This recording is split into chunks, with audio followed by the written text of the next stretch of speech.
I was 68 years old, living alone on a quiet street, when someone started leaving thousands of dollars on my doorstep every single night. No name, no note, no footprints, just cash and silence. At first, I thought it was a blessing. Then I realized something was watching me while I slept. The night I finally checked the hidden camera, I didn't just see a stranger, I saw a ghost from my past. And that's when fear turned into something even more terrifying: the truth. Before I tell you this unbelievable story, I just want to say thank you for being here. Let me know in the comments what city you're watching from. It honestly means the world to me. And if stories like this keep you company, make sure you're subscribed, because this one is about to get intense.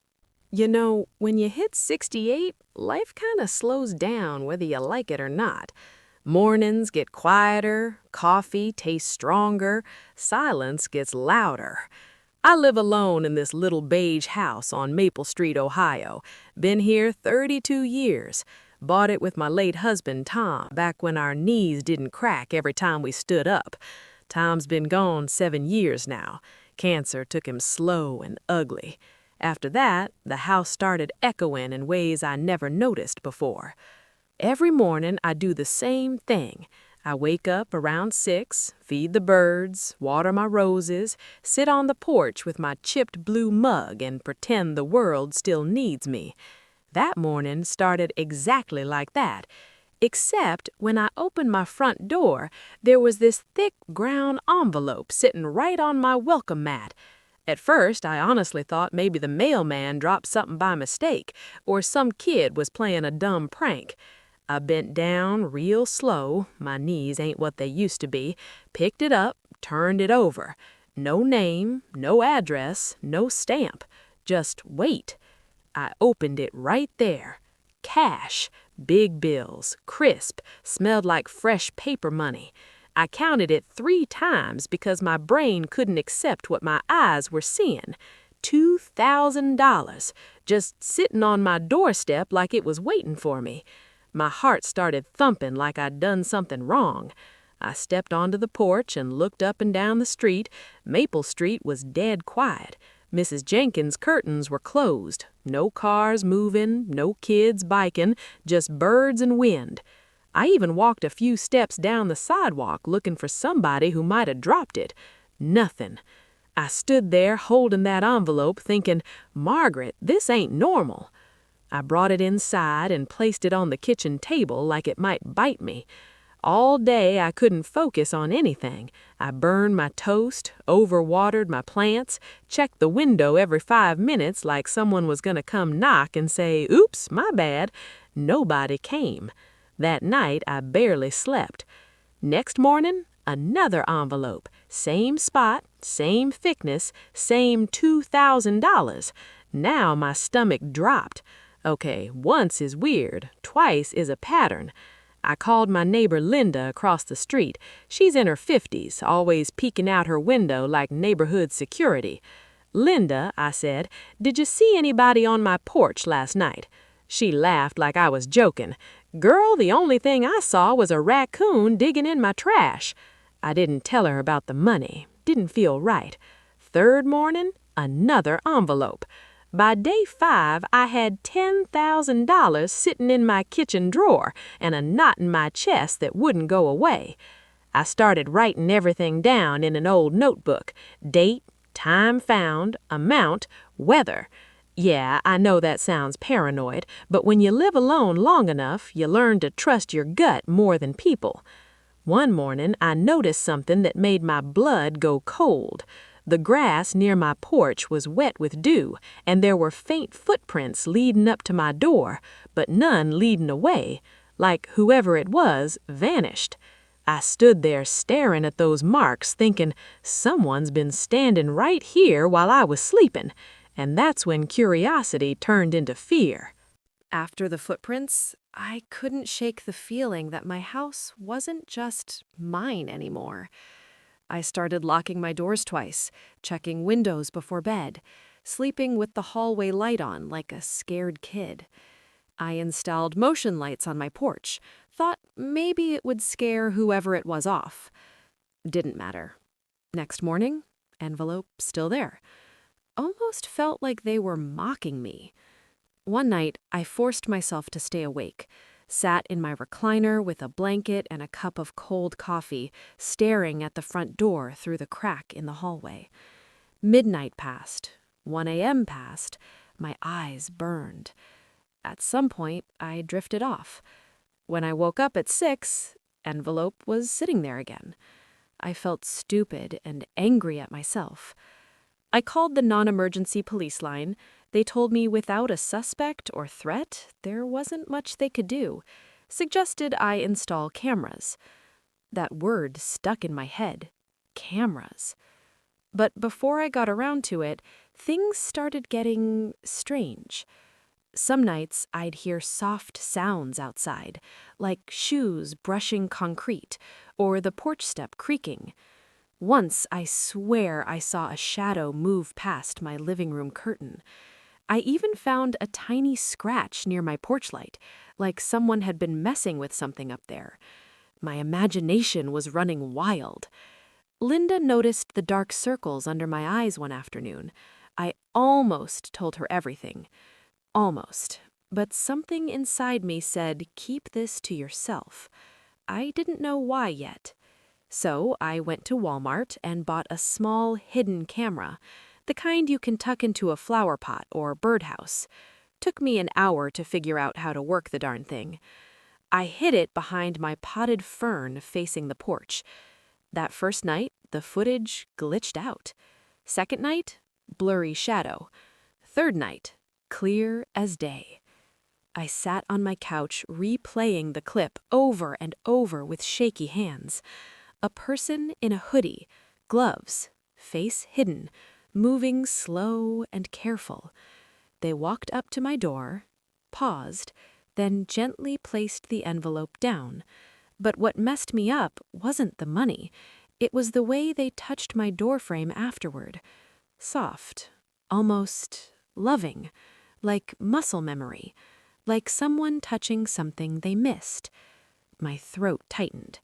That touch felt familiar in a way I couldn't explain, and that's when it hit me. This wasn't just some stranger. This was someone who knew me. I must have watched that footage at least 20 times. Pause, rewind, zoom, pause again. My fingers were shaking so bad I almost dropped the remote. The way that person stood, the way their left shoulder dipped just a little, that tiny limp in their step. I knew that walk. I hadn't seen it in over 25 years, but your heart never forgets what your eyes try to bury. My chest felt tight, like someone had tied a rope around my ribs. "Daniel," I whispered to the empty room. My son. The kid who slammed my door so hard one night it rattled the windows and shattered something inside me, too. We hadn't spoken since he was 22. He was angry, lost, running with the wrong crowd, blaming me for his dad being sick, blaming the world for everything that hurt inside him. And I blamed him back. Worst mistake of my life. I went into my bedroom and pulled out the old shoebox from the closet, the one I told myself I'd throw away every spring and never did. Inside were photos, a little red baseball cap, a crooked Mother's Day card, and a stack of unopened letters. Yeah, unopened. I sat on the edge of my bed and opened the first one with trembling hands. "Mom, I don't know how to say this without sounding weak." My vision blurred. Letter after letter talked about his addiction, sleeping in shelters, shame, regret, wanting to come home but being scared I'd slam the door in his face like he once did to me. He said he heard about Tom's death from an old neighbor years later and cried alone in a bus station bathroom. That line broke me. I clutched those papers against my chest and sobbed like I hadn't sobbed since the funeral. All those nights, all that money. It wasn't charity. It was guilt. It was apology money. It was love wearing a mask. I realized something else, too. Daniel must have been watching my house for a while, making sure I was okay, making sure I still lived here, making sure I was safe before leaving those envelopes. That thought scared me and comforted me at the same time. I didn't want money anymore. I wanted my son. So that afternoon, I wrote a note in my shaky handwriting. You don't owe me cash. You owe me a conversation. If that's you, I forgive you. I miss you. Mom. I placed the note on the porch where the envelope always appeared. That night, I barely slept. My stomach twisted like a nervous teenager before prom. Morning came. No envelope, no money. Just my note, gone. My heart dropped. What if I scared him away forever? That whole day felt heavy, like the air itself was holding its breath. I kept glancing at the front door like it might suddenly open on its own. Evening rolled in with dark clouds and the smell of rain. Thunder grumbled far away. The kind of storm that makes old bones ache before the first drop even falls. I made soup I didn't touch, sat in my recliner staring at the clock. 8 p.m., 9 p.m., 10 p.m. Then, knock. Soft. Careful. My heart nearly jumped out of my chest. For a second, I couldn't move. Fear and hope tangled together inside me like fighting cats. I slowly walked to the door and opened it. There he stood, older, thinner, beard peppered with gray, eyes tired, but familiar in a way that punched straight through my soul. "Mom?" he said quietly, like he wasn't sure he was allowed to say the word anymore. I didn't answer. I just pulled him into my arms, and he broke. Big, grown man, shaking like a scared little boy, crying into my shoulder like he used to after bad dreams. "I'm sorry," he kept saying. "I'm so damn sorry." We stood there in the doorway while rain started falling around us, neither of us caring. Inside, we sat at the kitchen table like strangers, learning each other again. He told me everything. 8 years sober, construction job, tiny apartment across town, saving money slowly because he didn't know how else to make things right. "I didn't think you'd want me," he admitted. "I didn't think you were alive," I whispered back. We laughed through tears at how stupid pride can steal whole lifetimes. I told him the money scared me more than helped me. He nodded. "I just wanted you safe, wanted to give you something." I reached across the table and held his hands. "You already did."